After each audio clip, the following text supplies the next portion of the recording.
Have you ever wished that you could go back in time and give advice to your younger self? Or wish that you could start over on a project, but with all of the knowledge and experience that you know now?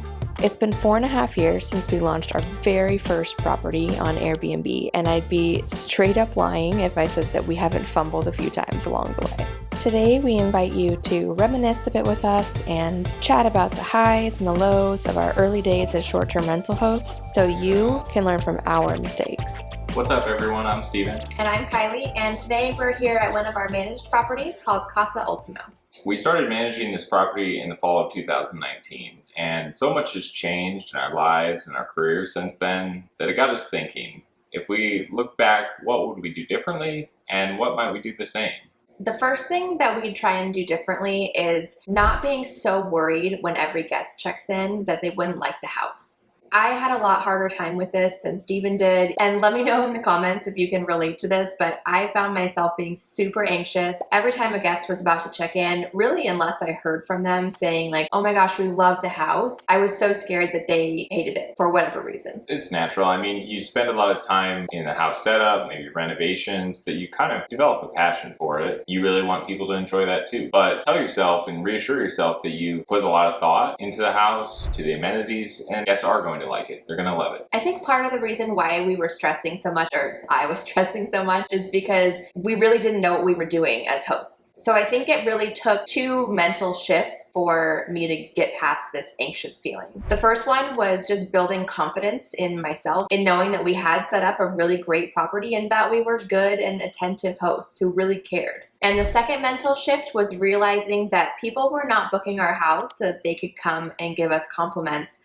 on how good of hosts we are and how well we set up the house. They were coming to the house to relax and be on vacation. So not hearing from them is usually a good sign. We do still like to check in with guests, usually like the day after they arrive, just to see if there's something they need or anything they have questions about. It's not to boost our ego or calm Kylie's nerves. The second thing we do differently is to set up our systems early. Instead of growing and then being reactionary to like needing to find more efficient ways to do things, we could have put in some upfront work, done some research, and got the right systems in place from the start. We did have some systems in place that were good. We were really good at tracking our finances, and we were really good at job delegation between the 2 of us. We were super organized, but as we added more properties, we got busier and busier, and it really became hard to go back and sort of set up those systems and lay that foundation that we should have done before adding the properties. The biggest examples we have of this are cleaning scheduling and property management software. It would have been better if we would have realized that we were going to grow, kind of planned for that, and set up those systems early versus trying to go back and input data for 10 to 15 properties all at once into a program. The third thing that I think we do differently is realizing the value of our time. And you know what I was thinking is a really good example of this is the umbrella saguaro. Yeah, that was a doozy. It was. I know, it's just another old man word like pound sand. If a guest burns your house down and you don't have the right insurance coverage, the company will probably tell you to pound sand. What is pound sand? So this umbrella, when we bought Saguaro out in Arizona, which was our second property, we were trying to save money. We were trying to DIY a lot of stuff. And we had this umbrella, really nice big patio umbrella that we took out there. But we realized that there was a tear in the canopy and it needed to be replaced. It just wasn't functional. Instead of just going out and replacing the umbrella, which looking back, the equivalent one from IKEA is like $200 and would have been a tax deduction, we decided, actually it was Steven's idea. We decided that we were going to sew a canopy for this umbrella. It took us hours and hours and hours of tag teaming time on our little dinky sewing machine. Trying to sew through heavy canvas. Trying to sew through super heavy canvas. We just didn't think it through, and our hourly rate for that project was pitiful. Not really our smartest idea. Since then, IKEA started selling replacement canopies, but in 2019, this was not an option. Yeah. But we still could have bought a new umbrella. Yeah. Would have been would have been a better choice. The moral of this story is if you're trying to DIY something, think about how much time it's really going to take, and is it smarter to just try and buy something or maybe hire it out and you focus your efforts on something better. We're all for DIY if you have the time to spend on it, but it's something where our time could have been used so much better elsewhere, like setting up a property management software. Yeah, even at a modest hourly rate, that umbrella canopy is probably worth like $2,000. So, you know. And it ripped.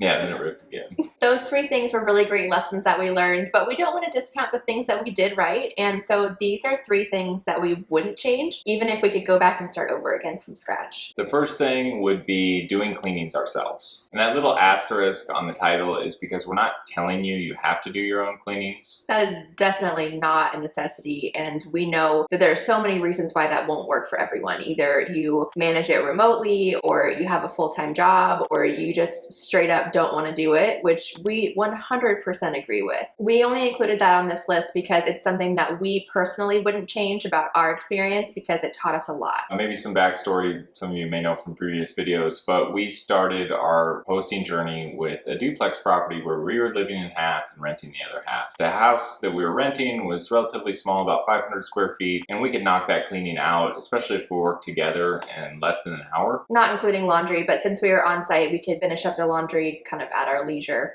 after the cleaning was finished. We did those cleanings for almost a year and a half until we started managing the unit next door, and then we were cleaning that one, and then we started managing the 2 on the other side. So then we were cleaning 4 units, and we were cleaning STRs every day, pretty much, at least 1 a day. And we realized pretty soon after that this is not what we wanted to be doing with our time. Yeah, it was a nice little sort of money side hustle. We were making a few $1,000s a month on cleaning fees, but it's a lot of work. And, we just kind of came to that realization that our time was better spent doing other things. Which I guess this requires even more backstory, but not long after we moved back from Germany, Steven's whole department from the company that he was working for was shut down. And so everybody was laid off from his department. And so he was at home. We were getting by on his severance and our Airbnb income and these cleaning fees. So it was like a nice little side hustle. But then he decided to go back to another 9-to-5 job. And so that was another factor in just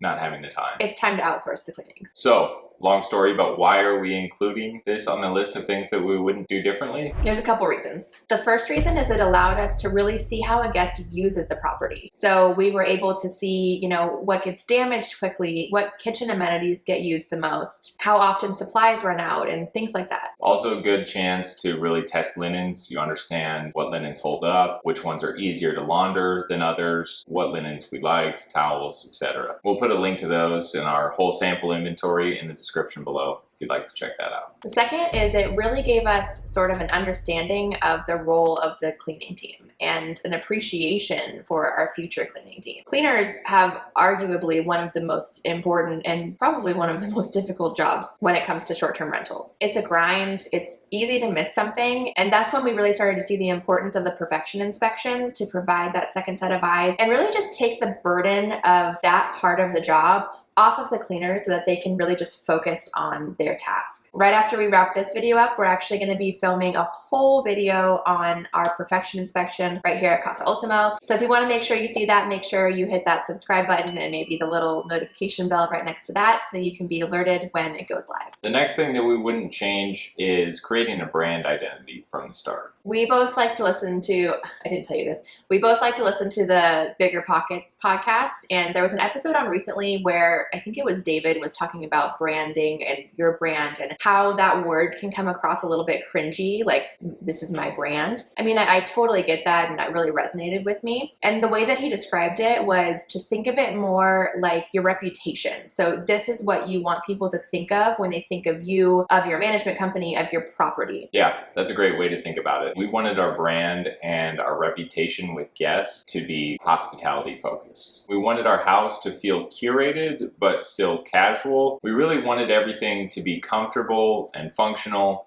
and not too stuffy or formal. We're drawn ourselves to light and bright spaces, and we design with that sort of aesthetic in mind as well. And we found that as we grew, we were attracting clients with sort of that same mindset who had designed their homes in the same way. And having that solid brand identity from the beginning made growing our portfolio more cohesive because we were attracting like-minded clients. The third thing that we wouldn't change is just diving into hosting, even though you don't know what you're doing. If you watched, some of our videos, maybe our first video, we tell a little bit of our backstory about how we were living in Munich, Germany, and preparing to move back to the United States, but we really didn't know where we were going to live, and we ended up putting an offer on this duplex property sight unseen. You can check out that video if you want to hear the full story. But when it came to Airbnbs or short-term rental hosting, we really had zero experience other than we stayed in a lot of Airbnbs when we were living and traveling in Europe for a couple of years. We made some mistakes in the beginning and we kind of stumbled through things to get started, but the point is we just dove in and we got started. Even if you watch every YouTube video on hosting, you're still going to make some mistakes. There's still going to be things that are unpredictable and go wrong. So the moral of this story is just get started. We hope you come back, watch all of our videos. We'll share all of our secrets with you, but you just have to go out there, jump in and do it. All right, thanks for watching, guys. We're going to get started filming that perfection inspection video for you, so be sure to tune in next week. See you in the next video. Thanks, everyone.